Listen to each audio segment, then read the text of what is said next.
Et bonjour à toutes et à tous et bienvenue dans cette nouvelle petite vidéo.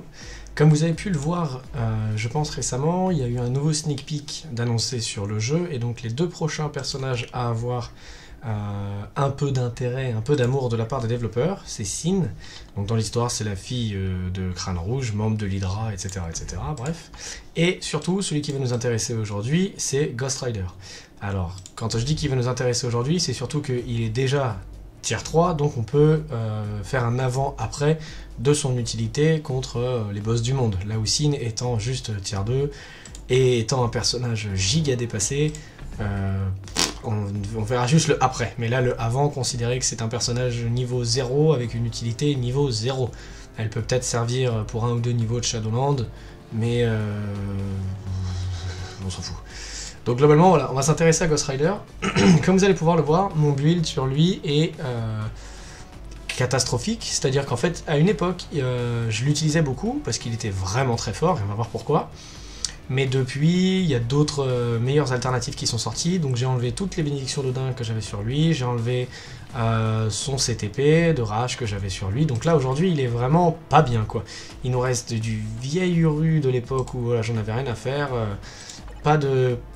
Rien de vraiment très intéressant. Le type, lui, est au niveau max, donc ça aura surtout un impact contre Mephisto, qui est le type explosion, pour tout ce qui est boss du monde. À part ça, ça servira à rien.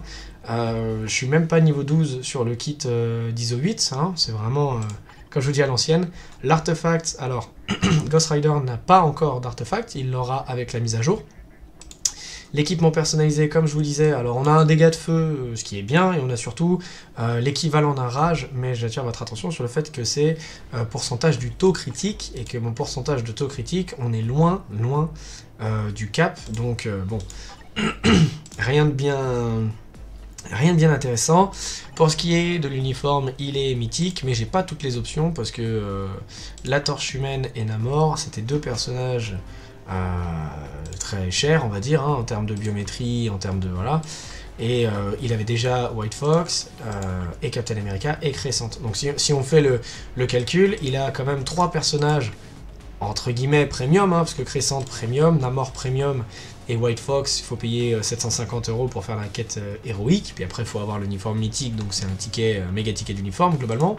Et la Torche Humaine, c'est voilà, une mission de quête épique, donc des options d'uniforme vraiment de merde. Donc bon, globalement on va pas s'intéresser à ça, ce qui va nous intéresser c'est dans ses compétences, et pourquoi est-ce qu'à une époque il était aussi fort, et vous allez voir là sur les petits runs qu'on va faire sur le boss du monde, qu'il a encore son mot à dire. Il y a juste un gros point négatif qui fait que le champion est plus ou moins devenu inutilisable, c'est le fait qu'il n'a aucun sustain, il n'a aucun moyen de retrouver des points de vie à l'heure actuelle par lui-même. C'est-à-dire que oui, vous allez pouvoir faire un niveau avec Venom, enfin anti-Venom en allié, et vous allez pouvoir regagner un peu de vie, ou avec Groot, mais de lui-même, par ses compétences, il n'a rien qui lui permette de regagner de la vie, et ça c'est vraiment compliqué, et pour les standards d'aujourd'hui c'est impossible, ça marche plus quoi. Par contre, en termes de passif, on est vraiment sur quelque chose de très solide. Donc il a une augmentation de dégâts fait au super vilain qui est gigantesque, il a de lui-même une réduction de base, et il a une augmentation de compétences et des dégâts bonus.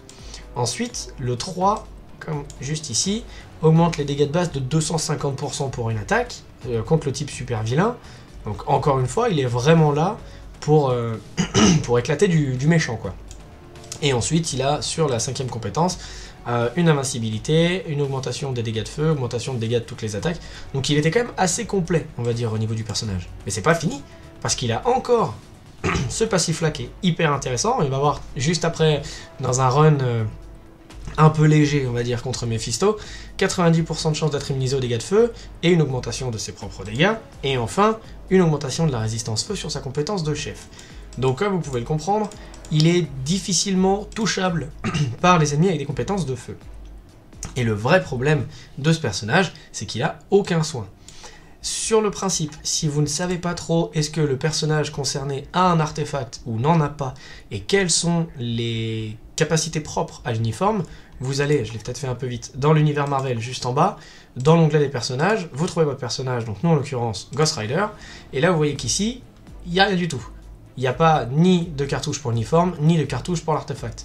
si on clique sur l'uniforme, là vous allez avoir l'onglet uniforme qui va simplement vous dire modifie les effets des compétences. Okay, il n'a pas de compétences passives liées à l'uniforme, si vous voulez. On va essayer de trouver un contre-exemple. Voilà, je pense que lui, ça doit le faire. Voilà, quand vous cliquez ici, ça vous dit améliore la compétence dirigeant nez, et ensuite il y a tout ça qui s'applique uniquement par l'uniforme. Ghost Rider, lui, il est tellement daté que c'est juste un uniforme qui va modifier les compétences. Quant à l'artefact, vous voyez juste ici qu'il n'y a rien, alors que si vous cliquez sur Gore, là, vous avez cet onglet ici, avec l'artefact. Donc ça permet de savoir quand vous vous intéressez à un champion, plutôt que de galérer dans l'onglet artefact à essayer de le chercher, à vous dire merde je l'ai pas vu, est-ce que je l'ai passé, etc. Vous allez directement sur le personnage dans l'onglet personnage, et comme ça vous pourrez voir, lui il a un uniforme vieux et sans aucune compétence, et surtout il n'a pas d'artefact. Bon, une fois que ça c'est dit, on va aller faire un run contre Null. Alors pas niveau 1, pas niveau 9, parce que ça servira à rien, je vais presque le one shot on va dire, mais on va s'intéresser au niveau 24, parce que on peut faire une équipe un peu thématique avec que, entre guillemets, des Ghost Rider. C'est pas l'équipe la plus efficace, mais ils apportent tous des buffs un peu sympas, donc comme c'est thématique, on va laisser ça comme ça. Les Strikers, je m'en fiche, j'ai laissé ceux que j'utilise pour mon équipe habituelle, et on va simplement s'intéresser aux dégâts qui collent, et vous allez voir que c'est quand même pas trop mal. Alors, on y va, on change de Ghost Rider, alors 5, on laisse agir. Ensuite, le 3 pour faire un maximum de dégâts. On active le 2, on cancel avec le 4. Voilà. Globalement, c'est sa rotation. Ça permet de charger son tier 3 vraiment vite. Hop. Et quand vous allez appuyer sur le tier 3, au moment où vous voyez les chaînes à ce niveau-là, là vous pouvez cancel. C'est un cancel un peu bizarre, mais ça se fait bien. Vous voyez qu'en termes de dégâts, ça avance doucement mais sûrement, on va dire. On est quand même du coup pas sur la meilleure équipe, pas sur les meilleurs supports, j'ai juste voulu m'amuser à faire une équipe avec des crânes enflammés, voilà, c'est rigolo, on se marre bien. Hein. Voilà. Et quand on active le 3, c'est quand même la compétence qui fait vraiment des dégâts. Faut faire attention parce que voilà, du coup, il est très souvent interrompu sur cette phase-là avec les tentacules qui le frappent de partout. Et en fait, surtout ce qui craint, ce qui va vraiment craindre, ça va être tous les dégâts liés aux météores toxiques, liés aux tornades, enfin voilà, tous les dégâts liés, on va dire, à l'univers. Globalement, tout ce qui va pouvoir vous frapper à côté, là, voilà, le vent purifiant, typiquement. Comme vous ne pouvez pas vous soigner, à proprement parler, tout ce qui va passer au-delà de l'invincibilité, ça va être un vrai problème. Donc là, au niveau 24, ce qui est quand même un niveau plutôt respectable, on arrive à lui faire craquer sa première phase en 1 minute. Donc c'est quand même vraiment bien en termes de dégâts purs, hein, juste en termes de dégâts. C'est quand même un personnage qui toujours aujourd'hui permet de faire les premiers niveaux des différents boss du monde et d'avancer. Par contre, c'est quand même difficile de le faire survivre quand on arrive à des niveaux un peu plus compliqués. Et là, je vais vous montrer vraiment quelque chose de marrant avec Mephisto. Donc j'ai fait une équipe de strikers que feu parce que voilà, c'est dans le thème, on va dire ça. Et là où ça devient vraiment intéressant, c'est que Mephisto ne va pas vous toucher une seule fois. Ne va pas vous faire de dégâts. Donc on va juste zapper la première phase, parce qu'au final, c'est pas la phase sur laquelle il va faire le plus d'attaques. Voilà, on va le one-shot. On est niveau 1, donc c'est vraiment pas représentatif en termes de dégâts. On l'a pas one-shot, je sais pas pourquoi. Okay. C'est vachement plus long que prévu. Vous voyez, là j'ai déjà perdu pas mal de vie, mais c'est juste à cause de l'élément du décor. Et là on touche plus à rien. On attend et on va voir ce qui se passe. Et c'est là où en fait ça devient marrant, immunité feu, esquive, là c'est mes strikers hein, qui lui mettent des dégâts. Donc là voilà, je reste totalement dans tous ces sorts, et en fait les seuls dégâts que je prends, c'est là le vent purifiant qui vient de passer. Pareil, on peut rester là-dedans, il n'y a pas de souci. On touche à rien, on va laisser les malus disparaître tout seul. Et voilà. Donc typiquement, si vous avez besoin d'un personnage pour faire les premiers niveaux de Mephisto, bah, Ghost Rider c'est quand même le bon personnage à mon sens, parce qu'il ne va pas prendre de dégâts, à part les dégâts du décor si vous voulez. Mais tout ce qui va être attaque de Mephisto pur et dur, vous n'avez rien à craindre. Vous pouvez rester dedans et attendre que ça se passe. Là on attend, hein. Il peut pas me... Enfin il peut me tuer parce qu'il m'enlève 1 de dégâts par 1 de dégâts. Donc, techniquement il peut me tuer, mais à mon avis on arrivera au timer avant d'arriver à autre chose. Et là, là où ça va devenir intéressant, c'est qu'en fait, cette phase de Mephisto, d'habitude, c'est la plus compliquée, parce que c'est là où il enchaîne le plus d'attaques et où il fait plus de dégâts. Et vous allez voir qu'en fait, la troisième phase, c'est peut-être celle qui va le plus vous emmerder avec Ghost Rider, parce que là, ouais, là je vais prendre un tarif avec les gants purifiants. Parce qu'en fait, là, avec cette phase-là, il met des attaques donc, qui passent à travers toutes vos attaques, toutes vos défenses. Et surtout, il va, quand il met des grands coups de poing au sol, là, il met des coups de poing en dégâts physiques. Voilà, là, vous voyez, là, il me tape. Donc là, ça va, je suis niveau 1. Donc sur le principe, il ne me fait pas trop de dégâts. Mais cette attaque-là, au niveau 20, par exemple, comme on vient de faire avec Null, il me tuait. Et évidemment, cette attaque-là, c'est une attaque de perforation, là, les disques, la croix violette, là, que vous allez voir au sol, ça, c'est une attaque qui passe à travers tout, et donc, peu importe vos défenses, il va vous tuer. Mais globalement, vous avez sur les 3 phases de Mephisto, 2 phases où vous ne craignez absolument rien. Donc si vous avez les dégâts nécessaires, ça peut être, Ghost Rider peut être un vrai champion pour aller se battre contre Mephisto. Alors, Mephisto, effectivement, a des résistances élevées aux éléments, comme vous pouvez le voir ici, sauf la glace. Mais Ghost Rider a tellement de dégâts bonus contre les super vilains que vous allez vraiment réussir malgré tout à passer dessus. Alors ça c'est pour les gens qui ont déjà l'uniforme, parce qu'effectivement si vous n'avez pas l'ancien uniforme de Ghost Rider, ne l'achetez pas en fait. Hein. Le prochain uniforme de Ghost Rider va sortir d'ici moins d'une semaine, normalement mardi prochain, mercredi prochain. Et pour ceux qui ne le savent pas, étant donné que c'est une mise à jour pour un événement, vous allez avoir la même chose pour les costumes en été, swimming pool, je sais plus comment il s'appelle là.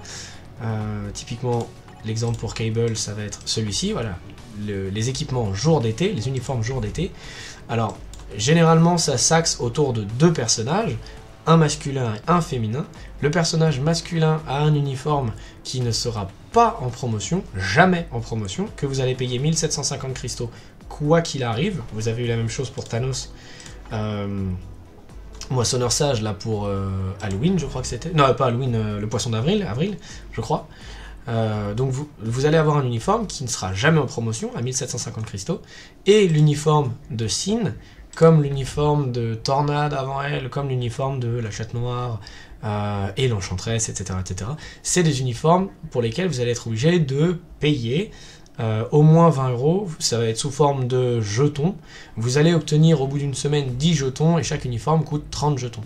Donc si vous voulez avoir l'uniforme, vous allez être obligé de mettre au moins 20 € dans le jeu pour avoir 20 jetons et donc pouvoir en avoir 30 avec ceux qui vont vous offrir, histoire d'avoir l'uniforme. La plupart du temps, c'est à prendre avec des guillemets, la plupart du temps, c'est des uniformes qui servent à quelque chose. C'est-à-dire que l'uniforme de Storm, par exemple, c'est un excellent uniforme. L'uniforme de l'Enchantresse, à l'époque, était vraiment chouette. Celui-là, jour d'été, que moi j'ai pas. C'était un vrai bon uniforme qui permettait de rouler sur dispatch, etc. parce qu'elle avait de bonnes compétences.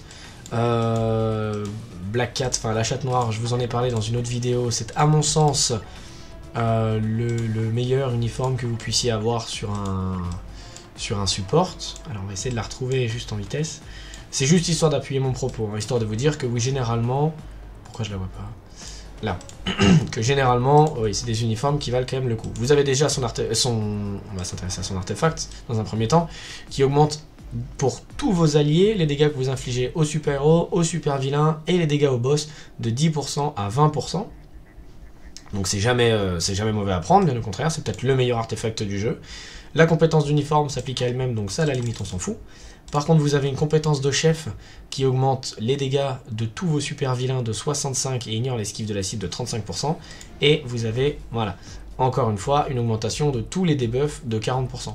Donc typiquement, si vous jouez avec Black Cat en dispatch, alors on va arrêter de parler en anglais, si vous utilisez la chatte noire en mission d'envoi, vous allez voir que c'est vraiment le meilleur support que vous puissiez avoir. Donc généralement, les uniformes féminins qui nécessitent de payer ont un intérêt. C'est en fonction du portefeuille de chacun, on est bien d'accord, mais globalement, c'est pas des uniformes qui sont inutiles et qui ne servent qu'à la collection.